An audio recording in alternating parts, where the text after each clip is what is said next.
Lindurot era originalmente una idea urbanística y de ordenación territorial, y yo creo que el estudio de Somiedo y nuestra incorporación a Lindurot lo transforma en lo que es hoy, un instituto de recursos naturales.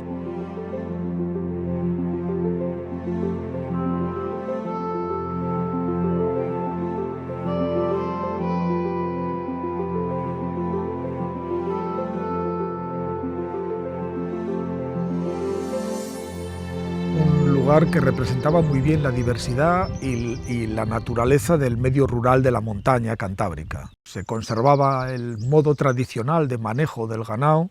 Era un sitio que además conocíamos muchos de nosotros porque había muchos trabajos previos, tesis doctorales, trabajos de tipo personal o naturalista, y además Somiedo era un espacio que tenía, que nos encantaba a todos, un espacio que apreciábamos extraordinariamente por sus valores naturales y etnográficos, no solamente nosotros, sino una gran parte de los naturalistas españoles que lo conocían, ¿no? Esto era un concejo acabado. Aquí teníamos el concejo y ya no sabíamos qué hacer. La ganadería estaba tocando fondo, no había recursos ganaderos, otro trabajo no había, la gente había que marchar, no se veía futuro en Somiedo ninguno.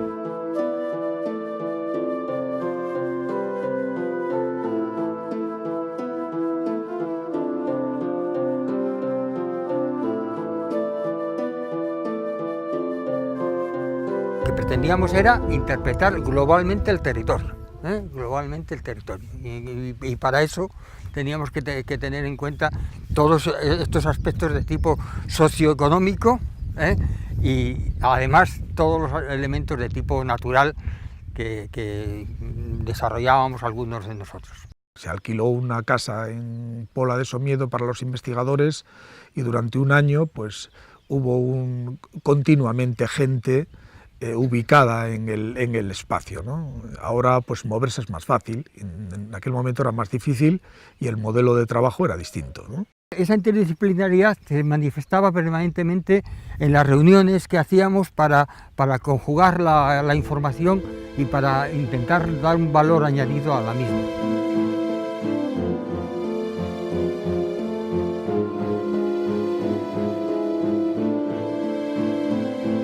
A medida que fue avanzando, pues fuimos cogiéndolo yo creo que con cariño y al final pues me acuerdo la primera presentación de un poco de las conclusiones de ese estudio, pues quedamos, la verdad es que sorprendidos muy gratamente. Unos chicos de la universidad estaban haciendo estudios sobre la fauna, la flora, los suelos, los pastos, la economía.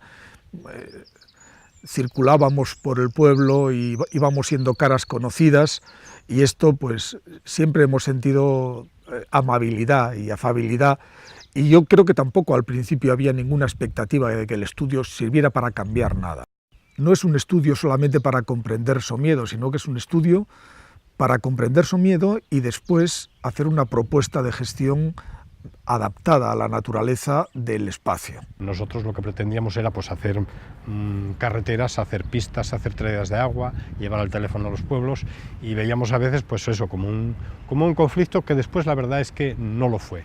Cuando se hace la propuesta, en Somiedo se piensa, si es que aquí no hay nada que perder. Pero se redactó coma por coma, punto por punto y leyéndoselo a los paisanos por los bares, al día siguiente. Oye, que va a pasar esto, oye, que esto, y nada, todo el mundo lo aceptó porque vieron que el parque no intercedía en la vida de nadie, que no te iba a lesionar tus intereses, que eran pocos, pero que no te iba a lesionar nada, que incluso se empezó a pagar daños de lobo, daños del oso. Muchos de nosotros estuvimos implicados en la gestión del centro, además de colaborar en el estudio de Somiedo, y seguimos siendo amigos y colaboradores. Ese grupo humano también está en la base de la actividad del Lindurot.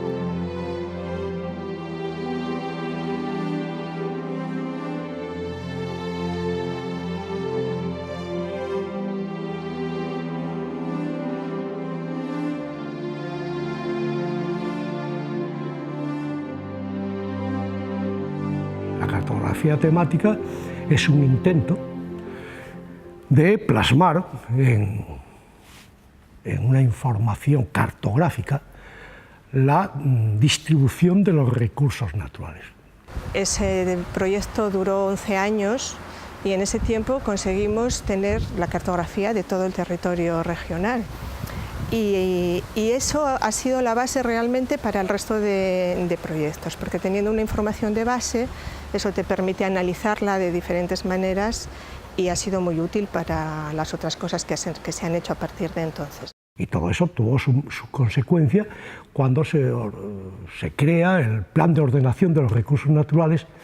Mucha de esa información subyace y es la materia a partir de la cual se puede elaborar esa información.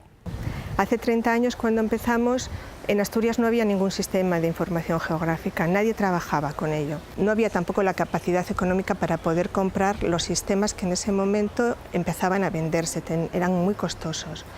Y empezamos a desarrollar uno propio. El GIS es un sistema de información geográfica. Cualquier cosa que podamos representar en un sistema de coordenadas puede ser almacenada en un sistema de información geográfica.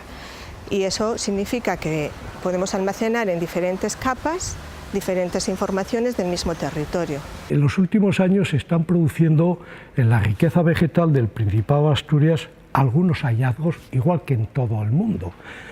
Y tiene que ver no solo con que se conozcan plantas nuevas y que se vean como nuevas, sino por el uso de técnicas nuevas que permiten analizar la diversidad. Así como el territorio no se mueve, la fauna sí. Entonces, a veces esto plantea particulares problemas a la hora de cartografiar los aspectos faunísticos, porque los animales no están fijados a un lugar como pueden estar las plantas. Para estudiar la fauna, Asturias tiene una gran ventaja y un gran inconveniente. La gran ventaja es que, sobre todo para el tema que a mí me es más familiar, que es el de los mamíferos, tiene una riqueza excepcional. Y el inconveniente es la dificultad de estudiarla. El caso del oso puede ser uno de los más llamativos, ¿no? En la primera mitad de los años 90 la cantidad de osos era muchísimo más baja que la que hay en este momento. Para que nos hagamos una idea, hubo años en que solo se detectaron 2 o 3 hembras con crías. Ahora el número de hembras con crías que se detectan anualmente está por encima de 20.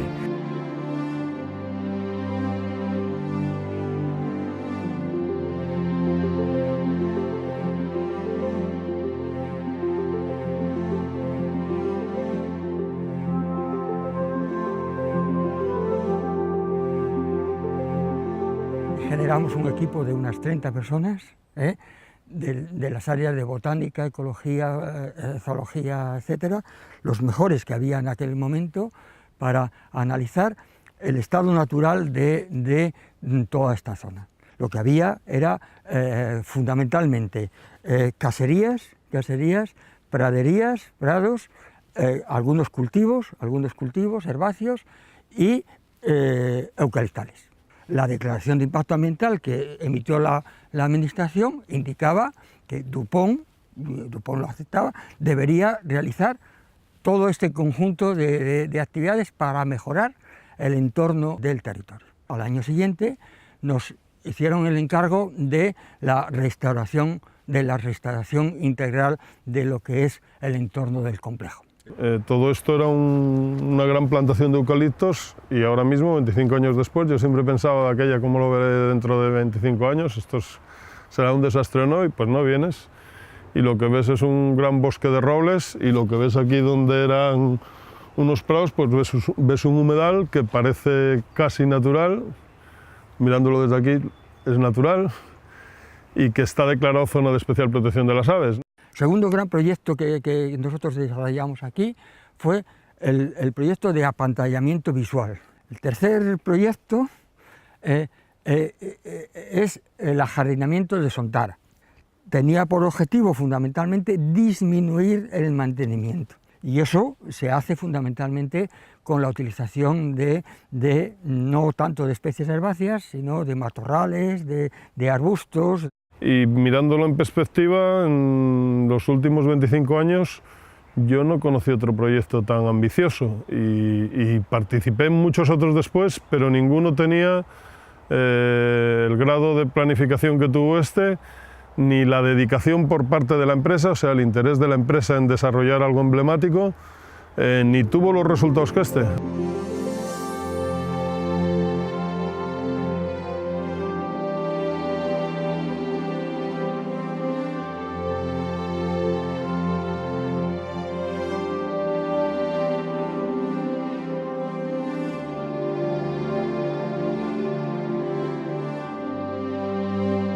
Desde el Induro, desde la universidad, empezamos un poco a bucear y a meternos en el mundo este de la jardinería con plantas autóctonas, y fue un poco previo a que luego saliera el concurso del jardín. Entonces luego ya nos animamos a presentarnos para hacer el jardín botánico, ya porque teníamos experiencia previa de cosas similares más pequeñitas. Hicimos unas propuestas absolutamente locas y novedosas frente al diseño inicial, pero parece que convencieron. Diseñamos una utopía de jardín, sabiendo que en aquel momento no se podía llegar a la utopía, como casi siempre.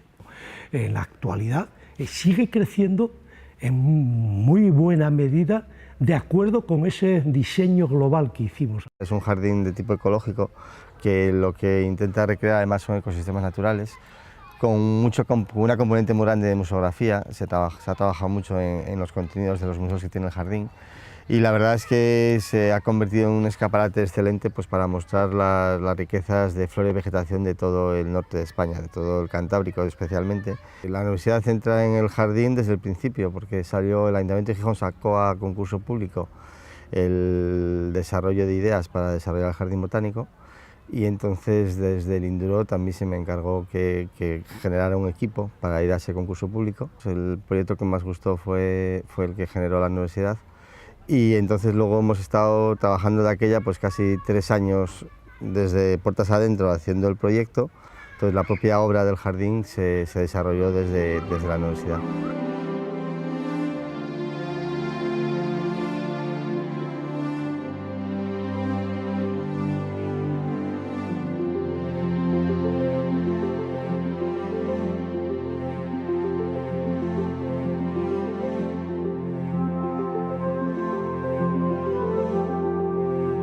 La ordenación del territorio forma parte de la propia denominación del instituto y, por tanto, esta perspectiva se intenta incluir en todos los trabajos. El espacio que hay para ocupar o que tenemos para ocupar, y especialmente en una región como Asturias, con una topografía complicada, es limitado. Desde aquí lo que se abordó es, con una serie de datos comunes para toda Asturias, información unificada para toda Asturias, hacer una propuesta preliminar de zonificación de ese suelo no urbanizable. Hay unos suelos que tienen que ser, donde la protección tiene que ser más estricta, porque tienen valores ambientales o ecológicos altos. Hay otros que no son aptos para la ocupación de ninguna actividad, porque están sometidos a riesgos naturales, inundaciones, deslizamientos. Existen otros suelos que deberían quedar fuera del proceso urbanizador porque tienen alto valor productivo. Todos los países europeos trataban de reflexionar sobre la materia de ordenación del territorio, pero desde el ámbito continental o desde el ámbito de la política común. A nosotros nos tocó la parte de indicadores ambientales, pero bueno, había como 7 o 8 temas y había que participar en todos ellos.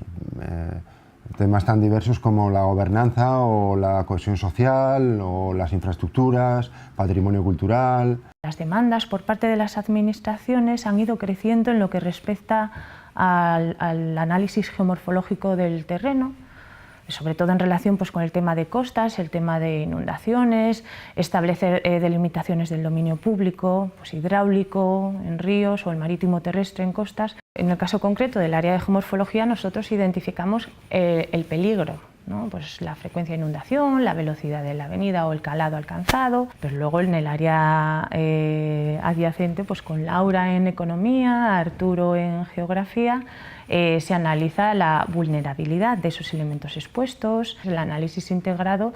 De todo ello, el Induro puede aportar no solamente la peligrosidad, sino también el riesgo de inundación, incorporando todas esas facetas. Ahora ya tenemos identificados las zonas peligrosas, vamos a limitar los desarrollos sobre ellas porque estamos viendo que no se puede frenar el no se puede eliminar el problema. Los costes, las rentas que se derivan de ello o el bienestar para la población es un aspecto prioritario en el área de economía ambiental. Intentar siempre averiguar qué impacto económico y social, pues de empleo, de rentas, tiene todo lo que sea el aprovechamiento de recursos naturales en su vertiente más diversa en las regiones o en los municipios a escala local. Normalmente trabajamos a partir del trabajo previo de los compañeros en las disciplinas ambientales.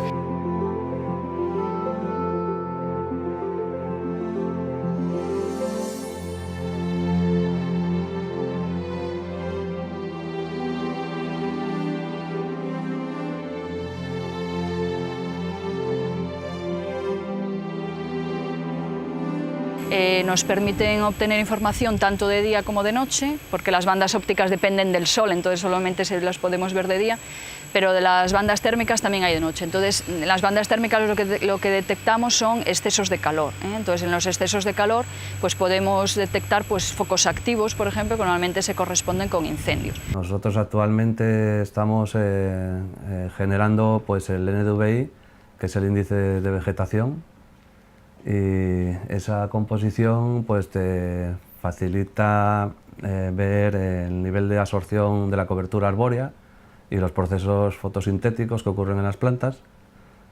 También estamos haciendo un falso color y eso facilita ver la cobertura de nieve muy claramente, focos térmicos, incendios, cicatrices de incendios y inundaciones. La ventaja de esto es poder disponer del dato en tiempo real, porque nosotros en cuanto tenemos la pasada del satélite, tenemos la imagen y tenemos, por ejemplo, en la parte térmica, pues los incendios que se están produciendo en ese momento. Hay zonas que se queman reiteradamente, por ejemplo aquí en Asturias, que los incendios son más en otra época del año que no en el resto de España, que se producen más en marzo.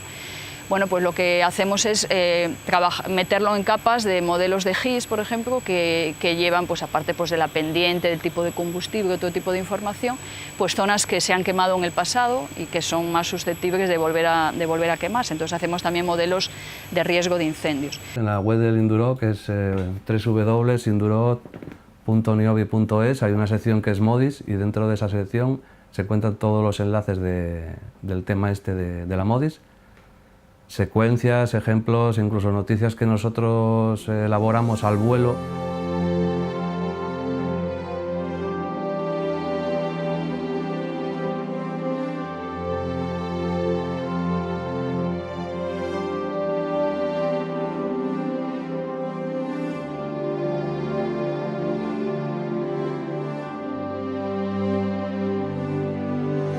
Bueno, Emilio Murcia fue una persona muy relevante en esta universidad. Recuerdo en mi despacho en la planta de arriba del Colegio de Recoletas, dando al jardín detrás donde estaba Isabel II, y recuerdo que Emilio Murcia vino a verme un día para plantearme la creación de un instituto universitario nuevo.